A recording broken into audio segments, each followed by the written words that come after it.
Okay, ngayon naman po ay magluluto tayo ng isang chicken recipe na maaaring hindi mo pa nasubukan. Pero bago tayo magsimula, siguraduhin mong nakasubscribe ka na para ma-notify ka sa mga susunod pang mga cooking video dito sa Panlasang Ilocano. Okay, isang kutsa muna natin yung karne ng manok. Konting mantika lang. Paborito ko kasi ang pakpak, kaya ito na lang ang binili ko. Pero kahit anong parte ng manok naman yan, okay lang. Okay na to. Igisa natin yung luya.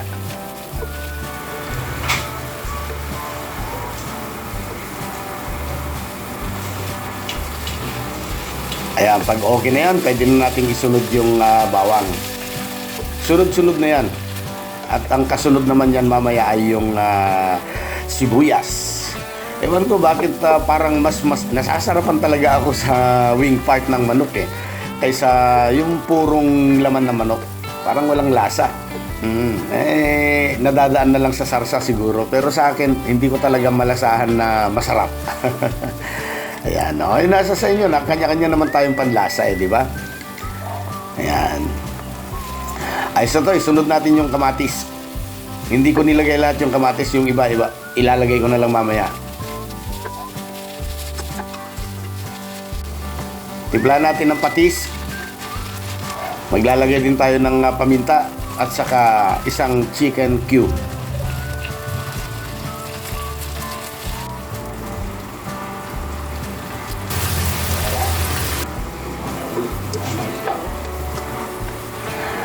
Okay.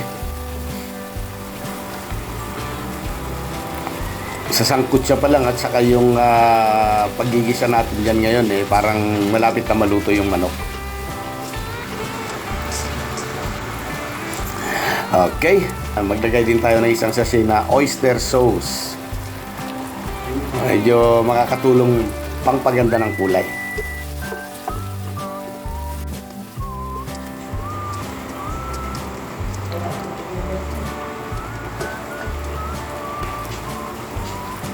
Okay, maglalagay din tayo ng tubig ngayon. Yan naman ay magsisilbing sarsa at pampalambot na rin. Takpan hanggang lumambot na yung karne. Okay na to. Tingin ko malambot na. Yan ang nararamdaman ko. Pero i-check muna natin yung lasa. Nagdagdag ako ng coating seasoning. Bechin ang ginamit ko. Yun naman ang paboritong seasoning Okay, nilagay ko na yung natitira pang kamatis. At saka na natin isunod yung mga gulay kagaya ng sitaw at saka yung sayote. Maglalagay din tayo ng siling green para medyo may konting kagat. Manghang yung sili, tinikman ko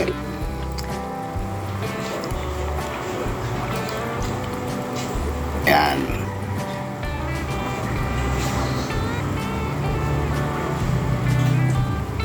Ayan na, so okay na to. Hihintay na lang natin na maluto. Siguro mga 3 minuto lang yan, luto na yung ating mga gulay.